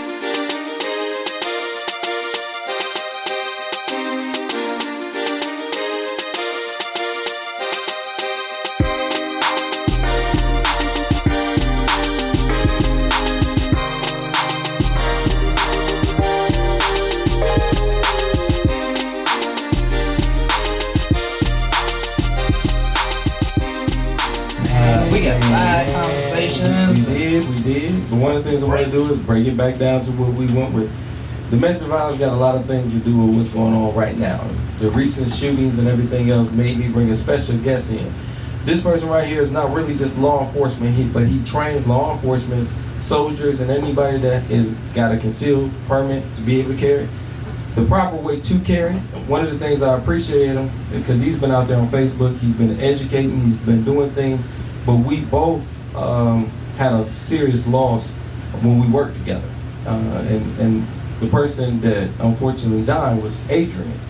And one of the things about his suicide that we both did is try to make him live on in a positive way when we had a negative impact on us. We did things differently, and one of the things he did was instruct people on how to use guns properly. So one of the things about people that got a carrying permit, I want y'all to hear from him. My man Phillip is in the building tonight with me. Phillip, how you doing, big baby? I'm doing great, man. Thanks for having me. Absolutely. I really appreciate you guys, what you guys are doing in the community, and giving me the opportunity to wrap it up with your guests. Absolutely. Well, one of the things I brought him on is because we have some shootings that happen. And one of the things I want you to know is, one, he's not a police officer, so it's not a person that's going to talk from that side, but from a person that knows their side and also know about gun safety. I wanted him to dissect all these, not all the shootings, recent shootings and things that we can do to better our community and understand if you're looking for Trump and you're looking for an organization to fix a problem and it's right there in your home, what all can you do? Phillip, the floor is yours. I could hear bits and pieces of what you were saying. You said as far as to what can someone do in their home? Not just, what can they do, period. Not just in their home, but out there in the streets. And again, we're talking about people that's licensed to carry, concealed. And again, what can we do instead of just depending on Trump, and I have to say his name, Trump, president, and then also our police department, what can we do? Well, first and foremost, if you are a law-abiding citizen and you legally can purchase a firearm, I strongly recommend it, because we do have we have first responders, we have law enforcement officers, we have, EMS personnel. If someone tries to break into your home, you have an option to dial 911 and wait for help. Just like if someone actually makes it into your home, and let's just say they stab you or they shoot you, you have an option to be able to contact, 911 and get an EMS personnel on scene to try to treat you, your medical wounds or whatever. But you can't own a firearm legally. You can purchase medical gear legally, and you can learn how to use both. You can take training and learn how to use that firearm. You can also take classes and learn how to use medical equipment. A lot of us, we walk through life and we don't want the responsibility of defending ourselves. We don't want the responsibility of, tending to our families in that manner. Most of us, we just prefer to leave it to other people, and I don't recommend, leaving your self-preservation to strangers. Like, it's just not a good idea. So, yeah, Brother Phil, this is Craftmatic, just one of the guys on the show here. I'm very interested to hear kind of your take on the most recent set of events. You can talk about it any way you'd like, but what's really going on here? What's your spin on what's happening?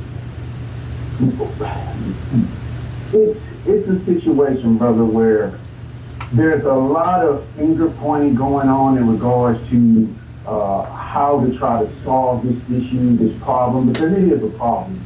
But everybody's pointing fingers, and we keep having the same situations unfold. And I talked to Jerry about this the other day. The reality of it is this: crimes are committed based on a risk and reward assessment, meaning that when it comes to these mass shootings, okay, the reward is the shooter is looking to rack up a body count. They're looking to rack up a high body count. So when a shooter goes into a building and he kills 20 people and wounds, let's say he injures another 25, and he runs out of ammo and he gives himself up and he goes to jail. Okay, there are other people at home watching CNN, Fox News, they're watching all these different news outlets, and they're listening to, us, bicker about how to solve these issues, but the people that are excited and wanting to do the same crime, wanting to commit the same crime, they're looking at it like the reward is there and the risk isn't so much.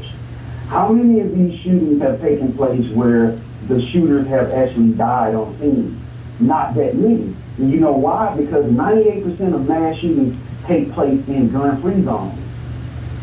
The Walmart that was targeted was said to have signage posted that they did not want lawful carrying in that Walmart. All of these shootings keep taking place because you have to think like the criminal, the crazy person, the psycho. Wolves go to where sheep are when they want to feed. Right. The criminals aren't looking to be shot back, which is why the El Paso shooter walked into the Walmart with earmuffs on. If you're looking to die, why do you care about your hearing? You don't want to hurt your ears, but you want to die? That doesn't make any sense. Right. So you have to dumpster dive and dig deeper into the issue. The only way we're going to decrease these shootings and stop it is if good people like me, good law-abiding citizens like yourself, take your own personal protection in your hands. Because I'm trained. I've been through all type of training. I can treat gunshot wounds to the chest. I carry medical gear every day. I get up, I grab my gun, I put it on my hip, under my clothes. I can still carry. I grab my tourniquet, I stick it in my pocket, or I wear it on my belt line. I grab my medical ankle holster and I wrap it around my ankle, and I've got chest seals, all kind of stuff in there for me to be able to help someone else. I don't carry it for myself, the medical equipment. I carry it to help other people. Right. But that's the point I'm trying to make. In that moment where someone tries to take your life, I can't help you. With all the training that I have, I can't. That's your fight. You know, me knowing what I know, just like a police officer, you can have, you know, a SWAT personnel, let's say 5 minutes away. In that moment, you got a guy in front of you trying to take your life or trying to kill your family. That's your fight. So I'm pretty sure every guy. I'm pretty sure every guy that I know in law enforcement or just a force multiplier like myself, you know, that's just a law-abiding citizen with skills to be able to do something about it, would jump at the opportunity to do so. they certainly would. You technically you have to fight your fight, man. So what you are suggesting? Let's bring it from 40,000 feet down to the ground floor. You're thinking that more righteous people with weapons and with protection who do the right thing is going to minimize or hinder these types of events. The percentage of people who commit mass shootings is like 0.00 something. Right. So 99.9% technically of Americans, U.S. citizens, do not commit mass shootings. So when people say, okay, you know, the gun is the issue, let's ban the AR-15, let's ban semi-automatic weapons, let's ban magazines, I look at the gun like, I'm gonna give you a scenario.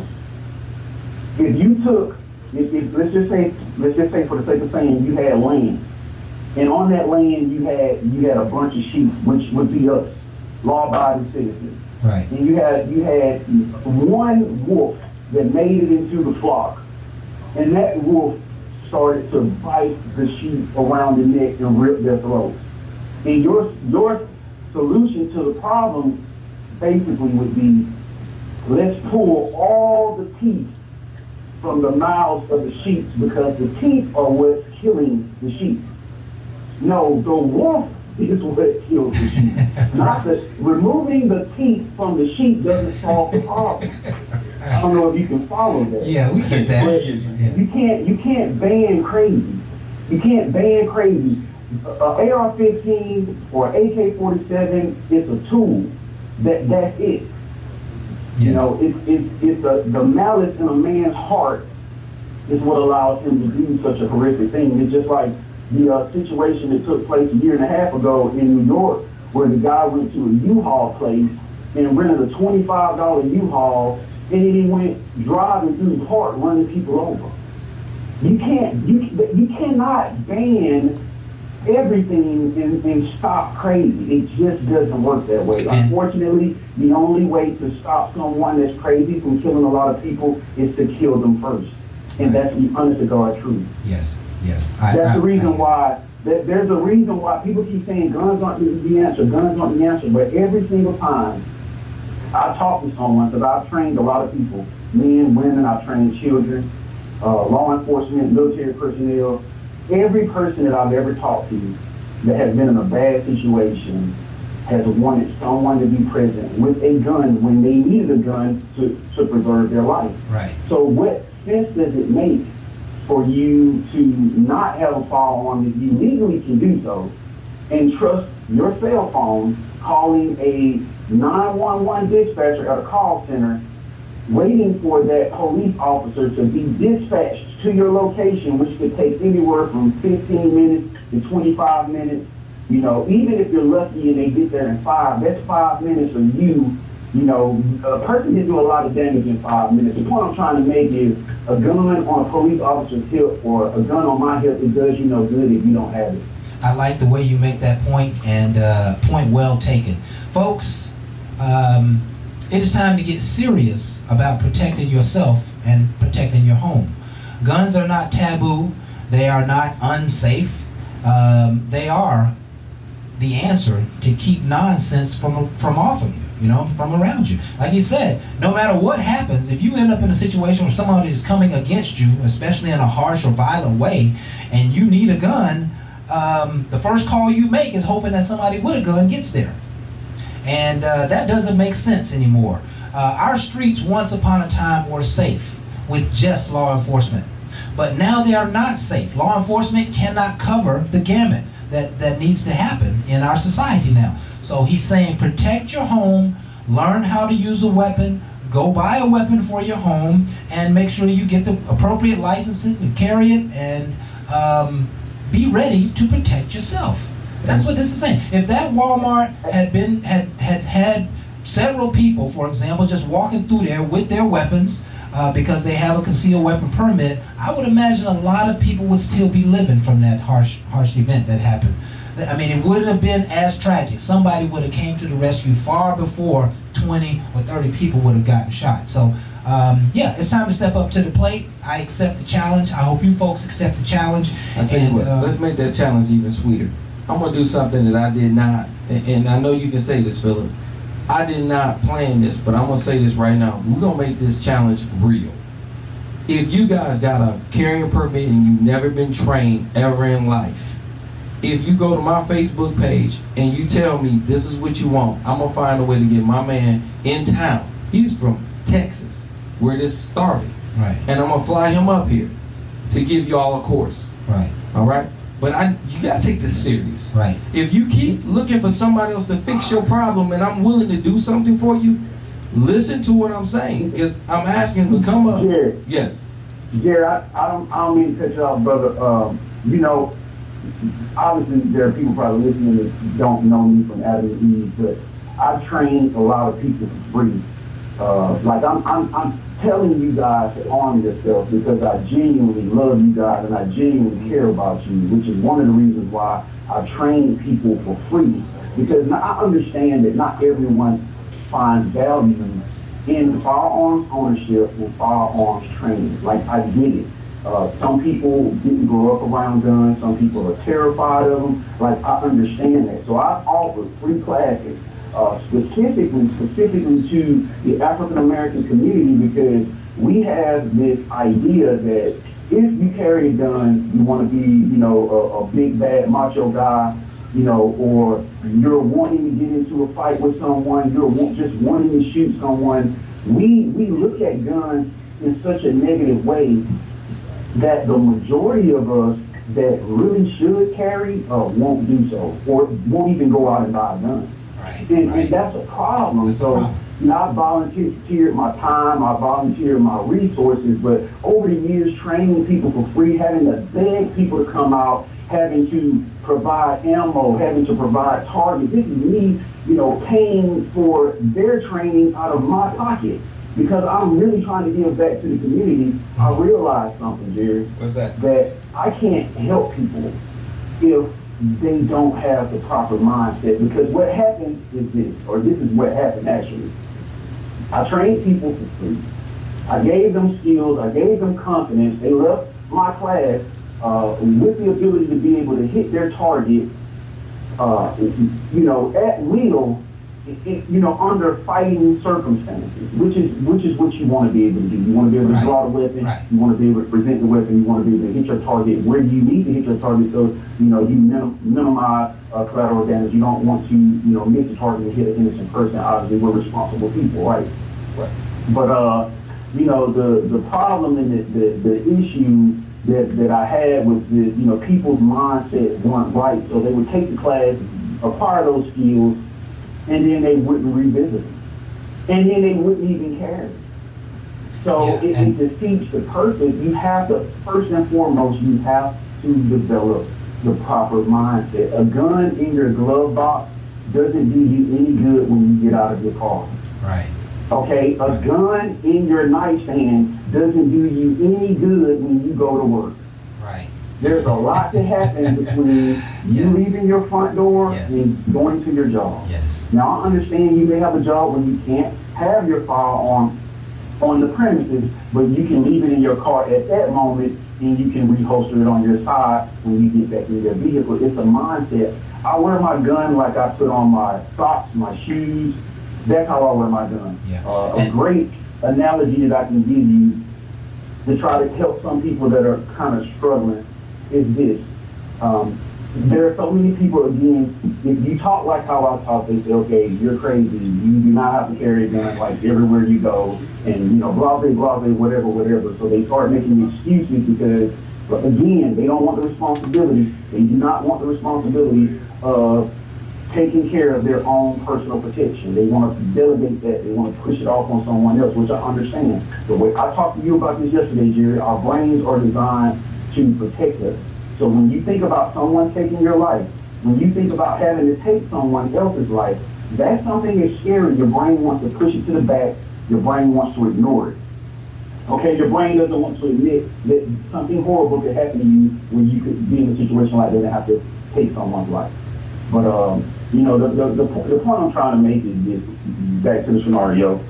If you got up and walked outside and there was glass all over your driveway, Jerry, literally everywhere, I mean, as far as you can see, you may think, you know, well, I'm not going to say you may think, but some people may think the easiest way to deal with that issue would be just to sweep up all the glass. But I would say the easiest way to deal with that issue would be just to put on some shoes and walk over it, man. So I look at it from a simplistic perspective. If there's a possibility that you could be in a situation where you have to fight for your life, you want those pair of shoes.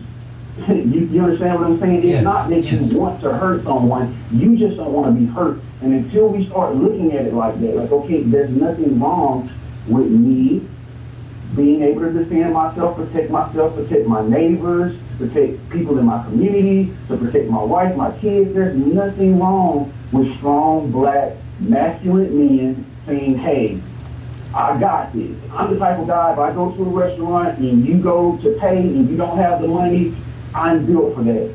God has blessed me. You know what? Give me a number 5 and also give me whatever he has and I'll pay for it. I'm the same way if I'm in a Walmart and something crazy like that was to go down. You don't have your gun, that's fine. I'm built for this. Somebody has to be responsible, Jerry.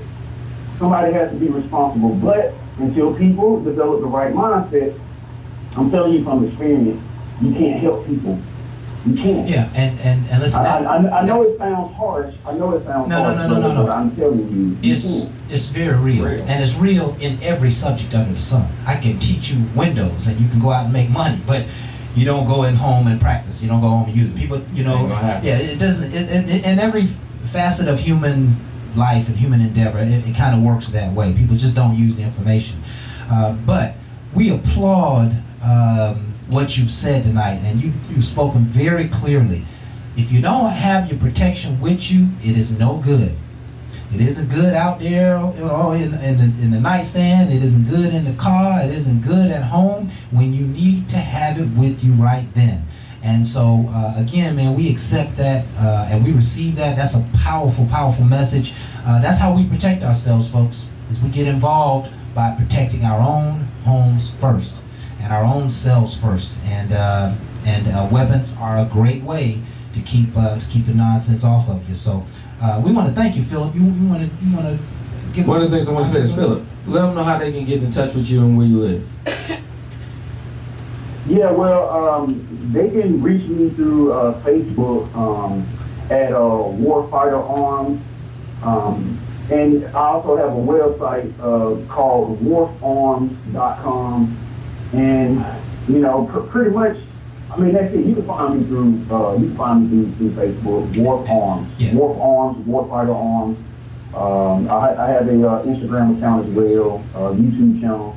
I'm going to start doing fundamental videos for people that, you know, purchase firearms, and I've had a lot of guys on the range, so I understand how embarrassing it can be for, you know, some guys not wanting to allow other people to see exactly where they are as far as their knowledge.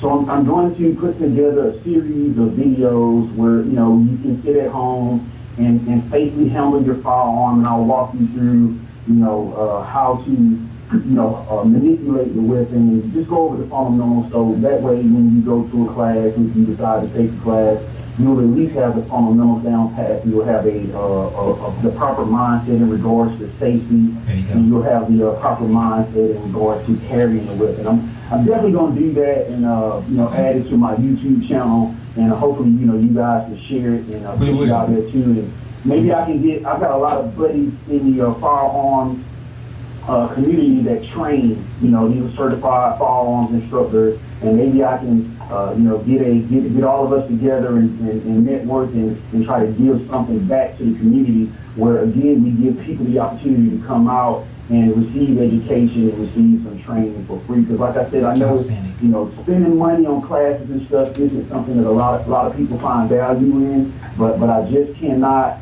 I can't live my life knowing that I have the ability to be able to stop evil and not try to, equip and empower other men such as yourselves, with that same knowledge and I really want to help people empower themselves, and that's, so that they can do something like I know I would be able to. Yeah, and that's called purpose and passion, my friend. Right. And we certainly appreciate that, and we hear it coming out of you. It's pouring out of you right now. Totally. And so we thank you, man. We thank you so much for being here with us tonight. The show will post live at the end if you want to come back and use your segment or your words, for one of your own projects. But this is Bar Talk with Jay, folks, and we've just tried to bring you the realest real there is. Yeah, we did. We've talked about everything from confessing your love to making sure you got To weapons getting beat with your love. My bad. on your side to protect you and your family. There's a lot of crazy, and like brother said, you can't protect yourself from crazy. So unless you do something proactive, right? And that's to make sure that you prepare for a bad situation. Again, this is Bar Talk with Jay. We hope that you've enjoyed the show. It's just our opportunity to be leaders in the community and give you an opportunity to see yourself in the mirror of our experiences and our discussions. It's been a lot of fun for me. I hope it has been for you. And with that being said, I think we are out. Ain't no last calls here. Bar Talk with Jay.